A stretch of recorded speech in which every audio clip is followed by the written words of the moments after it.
नमस्कार दोस्तों। आज का टॉपिक बेहद खास है। टॉपिक का नाम है माई वन कंस्ट्रक्शन। आजकल जब कोई घर खरीदने जा रहा है तो सबसे पहला जो क्वेश्चन पूछ रहा है किसी डेवलपर से या फिर रियल एस्टेट कंसल्टेंट से, वो ये पूछ रहा है कि भाई साहब मेरे घर के अंदर माई वन कंस्ट्रक्शन है या नहीं है, क्या इसके अंदर माई वन है। ये माई वन है क्या? दोस्तों मैं आपको बताना चाहता हूँ, माई वन कंस्ट्रक्शन एक टाइप ऑफ कंस्ट्रक्शन है। It's a kind of aluminium form construction जिसके अंदर मोल्ड्स होते हैं एल्युमिनियम के। ये कहाँ से ओरिजिन हुआ, सबसे पहले ये बात करते हैं। ये जो कंस्ट्रक्शन क्वालिटी है या कंस्ट्रक्शन टाइप है, ये एक यूरोपियन कंस्ट्रक्शन टाइप है जो कि यूरोप की कोई एक कंपनी है जिसने डिज़ाइन किया था। Mivan company private limited सन 1990 के अंदर ये स्टार्ट हुआ था। उसके बाद जितने भी माई वन के जो कंस्ट्रक्शन है वो सिंगापुर की कंपनी ने बनाए, ठीक है, और उसको दुनिया भर में अलग अलग जगह पहुंचाया। 1990 का ये जो कंस्ट्रक्शन चीज़ है माई वन, जिसको हम आज यूज़ कर रहे हैं, ठीक है, वो क्या है? तो दोस्तों इसमें होता क्या है कि जैसे नॉर्मल आपका ब्रिक वर्क होता है कि एक के ऊपर एक ईंट आप लगाते हैं, माई वन में ऐसा नहीं होता। माई वन में क्या होता है, जो पूरी की पूरी वॉल तैयार होती है, ठीक है, एक पूरा का पूरा एल्युमिनियम का खांचा आप कह सकते हो, मोल्ड जिसको हम बोलते हैं, ठीक है, उस मोल्ड को स्ट्रक्चर के अकॉर्डिंगली लगा दिया जाता है जहाँ जहाँ पर क्या आपको वॉल लगाना है। अब जब वहाँ पर आपको वॉल लगाना है तो आपने वो स्ट्रक्चर रेडी कर लिया। अब जब आपने स्ट्रक्चर रेडी कर लिया, ऊपर से कंक्रीट की फिलिंग कर दी जाती है थ्रू प्रेशर फिलिंग, राइट। तो प्रेशर की वजह से वो कंक्रीट फिल हो जाता है और उसको सूखने के लिए छोड़ दिया जाता है। कुछ टाइम के बाद जब वो सूख जाता है तो ये पूरा का पूरा जो मोल्ड है इसको हटा करके एक और फ्लोर की तैयारी कर दी जाती है। तो ये होता क्या, काफ़ी इजीली हो जाता है और पूरा का पूरा सिंगल वॉल तैयार होकर के आता है। अब ये तो हो गई बात कि माई वन होता क्या है, कहाँ से आया, ठीक है, और ये दिखने में कैसा लगता है। आप ये देख सकते हैं जो मैं अभी दिखा रहा हूँ स्क्रीन के ऊपर, यहाँ पर आपको दिख रहा होगा कि माई वन कैसे तैयार हो रहा है, क्या है माई वन टेक्नोलॉजी। दोस्तों अब बात करते हैं कि माई वन की ज़रूरत हमें पड़ी क्यों। सिंपल सी बात है, माई वन का कंस्ट्रक्शन हमारे लिए इंपॉर्टेंट क्यों हो गया, ज़रूरत क्यों पड़ी। देखो एक टाइम होता था जब डेवलपर्स होते ना पोजीशन देने में फ्लैट्स के 4-4, 5-5 साल लगा देते। कई डेवलपर्स तो ऐसे थे जो 8-8 साल लगा देते थे, ठीक है। तो उस केस में एंड कंज्यूमर को चीज़ें बहुत डिलेड हो गई, बहुत देरी से चीज़ मिलती थी। तो उन लोगों का ऑब्जेक्शन आने लग गया, चीज़ें और चली गई। काफ़ी बिल्डर्स बीच में कंस्ट्रक्शन को डिले कर देते थे। उसके पीछे रीज़न होता था कि उनको मैन पावर शॉर्टेज हो जाता था। अब इतनी ऊपर हाइट तक उसको लेके जाना है, ठीक है, मैन पावर की शॉर्टेज हो गई, तो उनके बहुत सारे बहाने होते थे कि हाँ भाई मैन पावर नहीं मिल रहा, ठीक है, इस वजह से डिले कर दिया। बट हुआ क्या, over the period of time timely bound construction plan आ गया, जिसमें कि आपको बिल्डर को पैसा तभी मिलेगा जब कुछ कुछ चीज़ें तैयार हो जाएंगी। अब क्या हुआ, इससे बिल्डर जो है एकदम अलर्ट हो गया कि भाई अब तो मुझे इतना पेमेंट तभी मिलेगा जब मेरी इतनी चीज़ तैयार हो जाएगी, जिसको हम बोलते हैं कंस्ट्रक्शन लिंक प्लान। तो ये बहुत अच्छी चीज़ हुई। अब ये आने की वजह से क्या हुआ, उनके ऊपर गाज आ गई, ठीक है। अब क्या करना है भाई, उनको बना के ही देना है।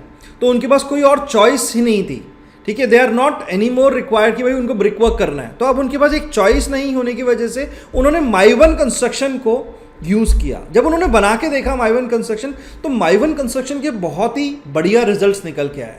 सबसे पहली चीज़, टाइमली एक्टिविटी हो गई, टाइम बाउंड कंस्ट्रक्शन हो गया, ठीक है। तो चीज़ें जल्दी तैयार हो गई और चीज़ें अच्छी तैयार हो। उसके बेनिफिट्स बहुत ज़्यादा निकल के आए माई वन के। मैं आपको बताऊंगा अभी माई वन के क्या बेनिफिट्स होते हैं। दूसरा, अपना रेरा आ गया।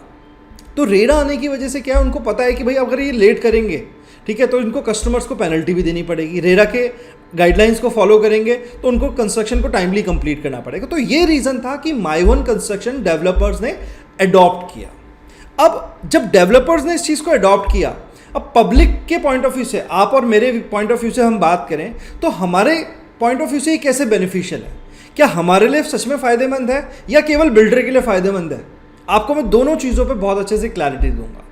अब बात करते हैं सबसे पहले बिल्डर के पॉइंट ऑफ व्यू से। बिल्डर के पॉइंट ऑफ व्यू से अगर हम बात करते हैं तो लेट सपोज करते हैं बिल्डर को पहले कंस्ट्रक्शन कॉस्ट लगती थी 1000 रुपये, जिसमें 500 रुपये का वो माल डालता था, यानी मटीरियल हो गया उसका, ठीक है, और 500 रुपये की उसकी लेबर कॉस्ट लगती थी। अब माई वन कंस्ट्रक्शन के साथ क्या हो गया है, माई वन कंस्ट्रक्शन में उसकी कॉस्ट तो 1100 रुपये हो गई। 1100 रुपये कंस्ट्रक्शन कॉस्ट हो गई।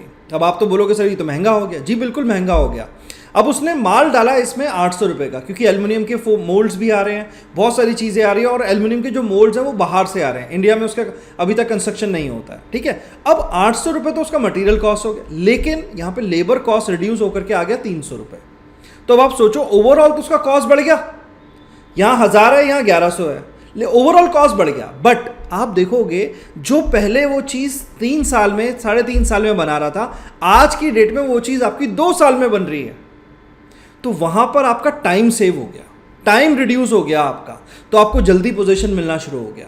अब बिल्डर को क्या है, पैसा उसके पास लिमिटेड है। लेट सपोज करते हैं किसी बिल्डर का 1000 करोड़ है, तो 1000 करोड़ उसके पास है, लेकिन वो 1000 करोड़ में अपना प्रॉफिट रख के बनाएगा भी आगे, तो उसको रोटेशन करना है पैसे का। तो उसका जो प्रॉफिट है, यहाँ पर एक बार 1100 रुपये कंस्ट्रक्शन कॉस्ट आया, लेकिन उसका टाइम रिड्यूस होने की वजह से, ठीक है, वो मल्टीपल चीज़ें जल्दी जल्दी कर सकता है। अब उस पैसे को जल्दी रोटेट कर सकता है, तो उस जगह आपका कॉस्ट जो है वो एडजस्ट हो जाता है।